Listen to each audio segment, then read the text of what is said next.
Bonjour, bonsoir, chers compatriotes. Nous sommes très heureux de vous retrouver dans cette émission, dans cette journée du 11 janvier 2021. Nous sommes très heureux de savoir que vous êtes très bien installés sur vos sièges et partout où vous êtes, peut-être au travail, en route quelque part. Nous vous disons merci. Merci vraiment de votre fidélité. Vous avez été nombreux aujourd'hui au deuxième jour de notre forum sur l'entrepreneuriat. Vous êtes nombreux à participer. J'invite beaucoup d'autres à pouvoir se connecter sur notre plateforme qui nous permet d'acquérir toutes ces connaissances. C'est Zoom. Ici, vous pouvez voir, je suis en train de vous montrer quelque chose.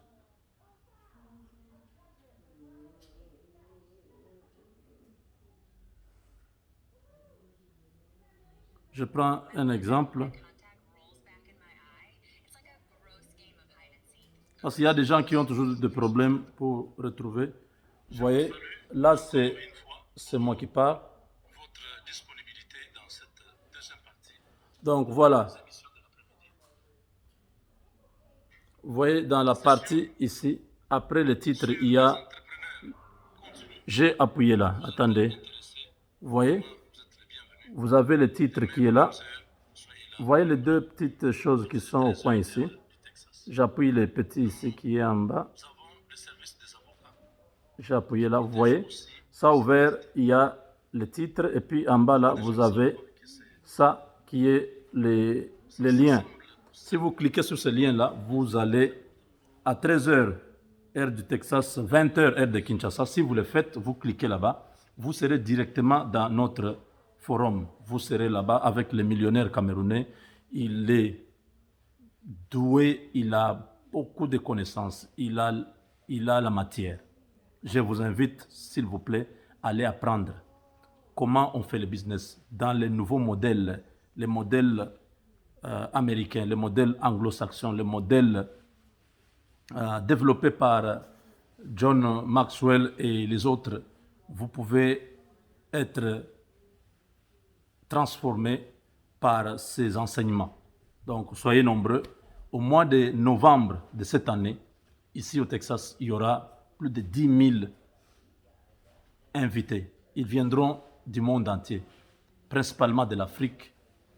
Moi, j'attends personnellement 2000 personnes venant du Congo.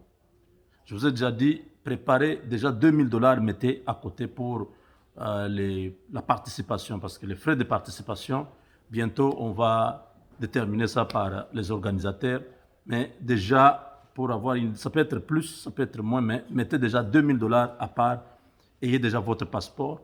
Préparez-vous, parce que c'est un forum qui va transformer votre vie. Vous aurez des contacts qui pourront changer beaucoup de choses dans votre réalité dans le business.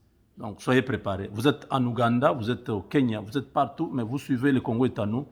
Ce que je suis en train de vous dire, c'est un cadeau qu'un fils du pays vous amène.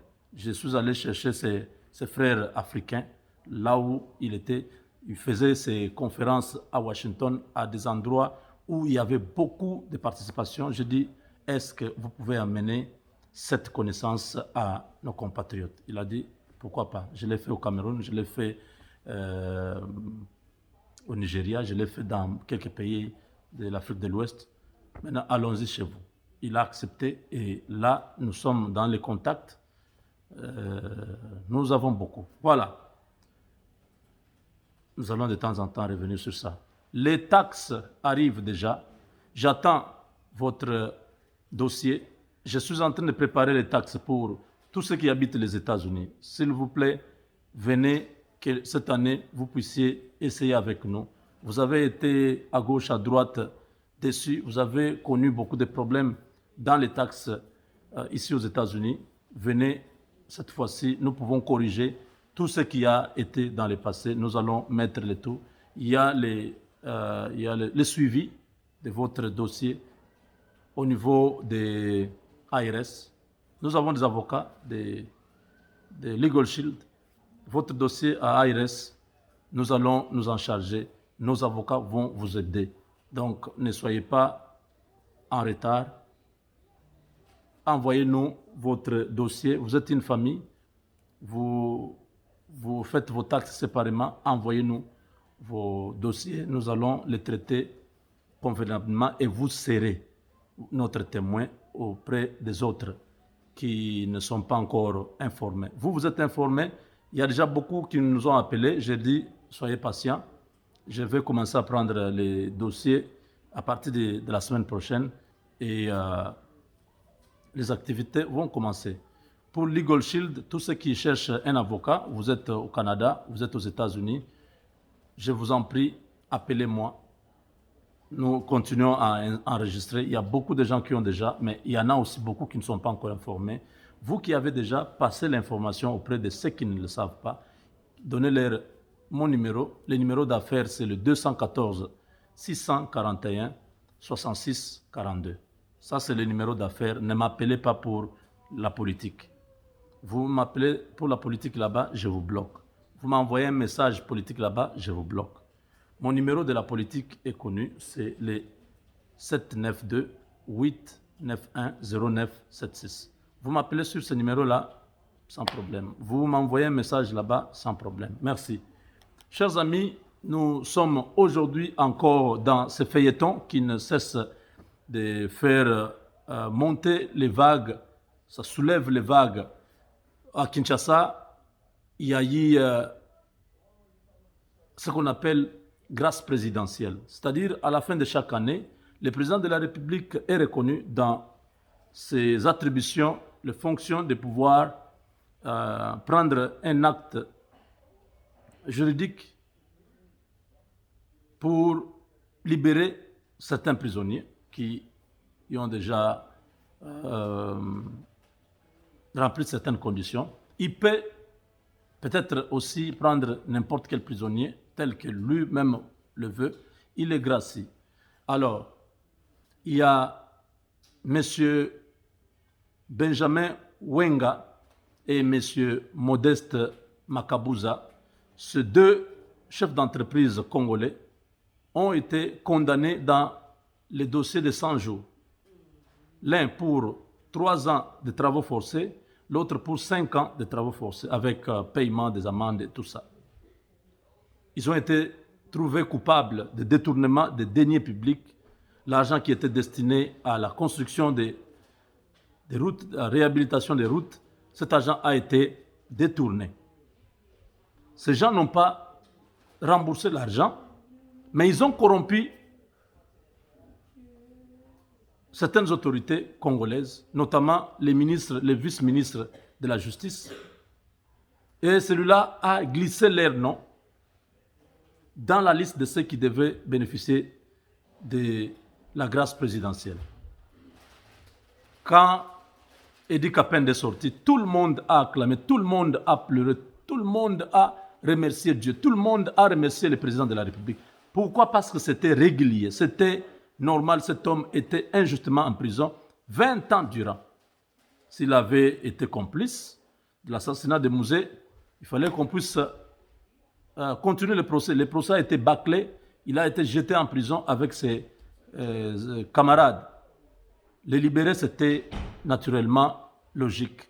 Mais les autres, Benjamin Wenga et Makabuza, je vous ai expliqué l'autre fois que ce sont des agents, ce sont les bras droits de Paul Kagame dans les Grands Kivu. Il y a Makabuza et l'autre qui était un des APR, donc l'armée de Kagame là, qui était devenu aussi à Goma là. Ce sont des gens très puissants au niveau du Nord Kivu qui contrôlent pratiquement tous les secteurs immobiliers, le secteur du pétrole, des mines.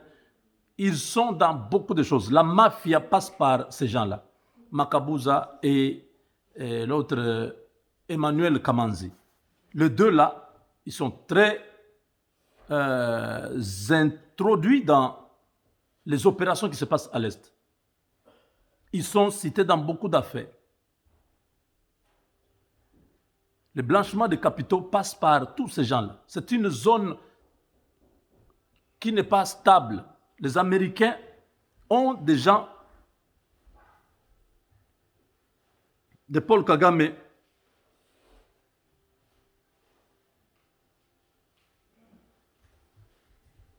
ce sont des agents de Paul Kagame qui travaillent pour l'enrichissement de ces dictateurs rwandais, qui sont très influents, qui ont travaillé sous Kabila, qui acheminent des marchandises, qui font entrer là-bas beaucoup de choses, les armes, les munitions et tout ce que vous voulez.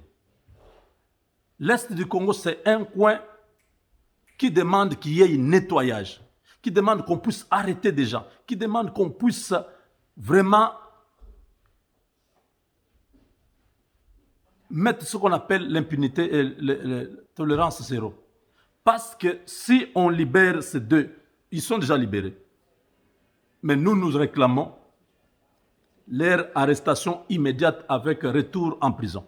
Ils doivent retourner en prison, c'est irrégulier cet acte juridique que le président de la République avait signé sur recommandation du ministre de la Justice. Un ministre UDPS qui a déshonoré la mémoire de Tshisekedi. Si c'était un ministre de Kabila, on pouvait tout dire. Mais le ministre titulaire a été forcé à démissionner, Tunda Yakasinde. Celui qui est resté, qu'on croyait que celui-là, il pourra vraiment faire une bonne chose. Tshisekedi a refusé même de nommer, il a refusé même de remplacer. Il a dit, bon, nous avons un vice-ministre qui peut faire le travail jusqu'à ce qu'on puisse avoir un nouveau gouvernement. On pourra remplacer. Mais voilà ce que ce monsieur nous fait. C'est une faute grave. C'est un assassinat de l'état de droit. C'est de l'opprobre qu'on a jeté sur le peuple congolais qui attend le changement. On ne peut pas avoir une justice à double vitesse.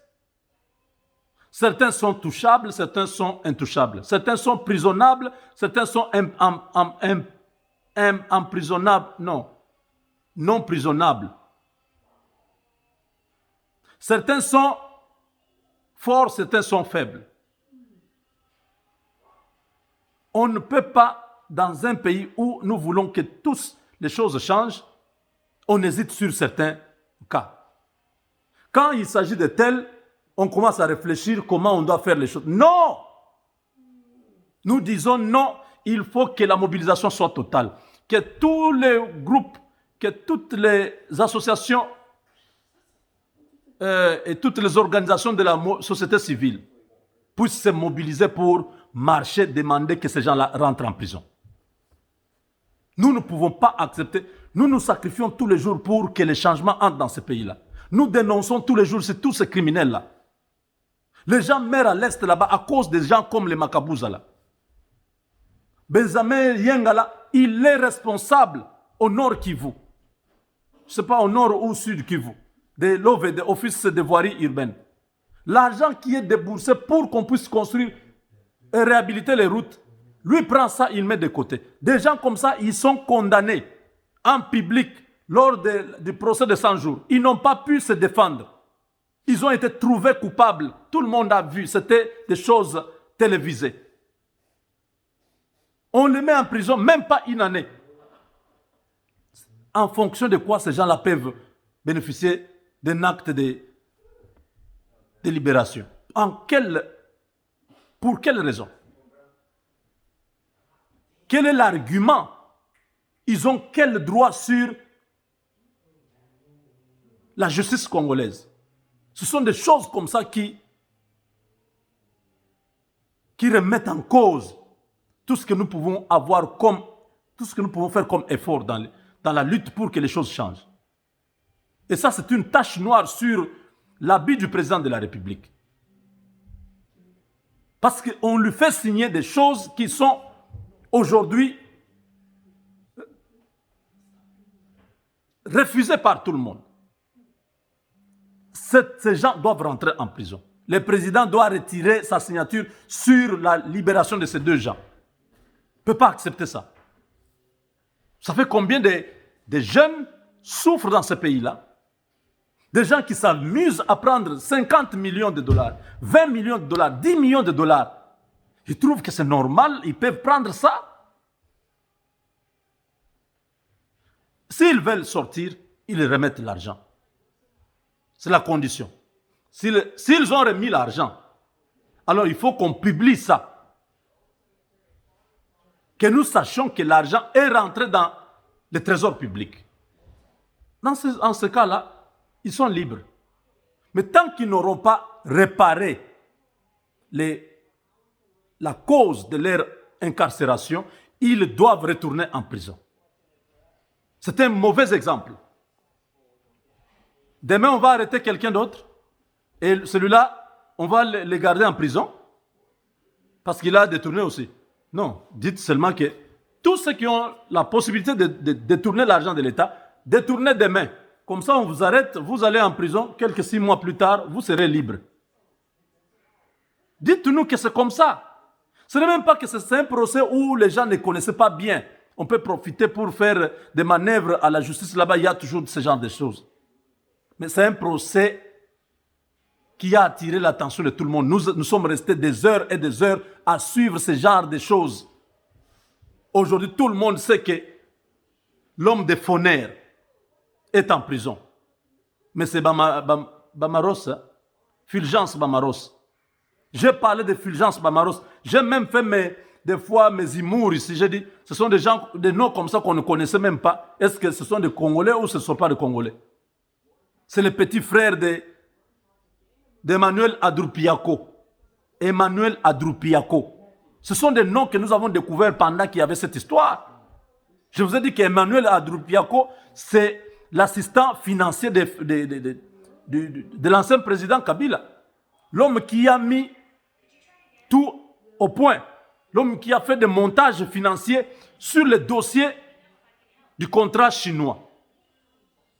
Le contrat léonais là où Moïse Gekanga a plus de 7 milliards qu'il a pris. Parce qu'on n'a pas vu ni les Chinois, ni les infrastructures. Mais l'argent, on nous a dit que l'argent était décaissé. Ils sont allés signer un contrat avec des entreprises aventurières, pas avec le gouvernement chinois. Ils ont laissé une mauvaise image dans le pays. C'est Emmanuel Adroupiako, le grand frère de Fulgence Bamaros, l'homme de Foner, qui a aussi détourné des millions. L'argent que Jeannette est en train de récupérer chaque année ici en Afrique du Sud. Nous avons vu leur épouse, qui est devenue célèbre là, en train de donner l'argent, en train de rire là, Olive Lembe. L'argent des Congolais. Donc Fulgence, il y a Benjamin Wenga, il y a Makabouza. C'est tout un groupe de chefs d'entreprise qui détournaient à longueur de journée. On les arrête. Comment ces deux-là sortent? On nous dit que Benjamin, c'est malheureux. Il faut que toutes les organisations de la société civile, les partis politiques qui sont acquis au changement, qu'ils puissent sortir, qu'ils organisent un jour au courant de la semaine ici pour dire non à la libération de ces deux. Ils doivent rentrer à Makala. Ça, ce sont des choses qui nous révoltent. Nous ne sommes pas d'accord. Monsieur le Président, vous devez regarder dans ce dossier. Ce ministre est complice. Il a bouffé l'argent. Il vous a glissé les noms des gens qui ne devaient pas être graciés. Il doit être révoqué ou il doit lui-même démissionner. Avec Dieu, nous vaincrons. On se retrouve dans la prochaine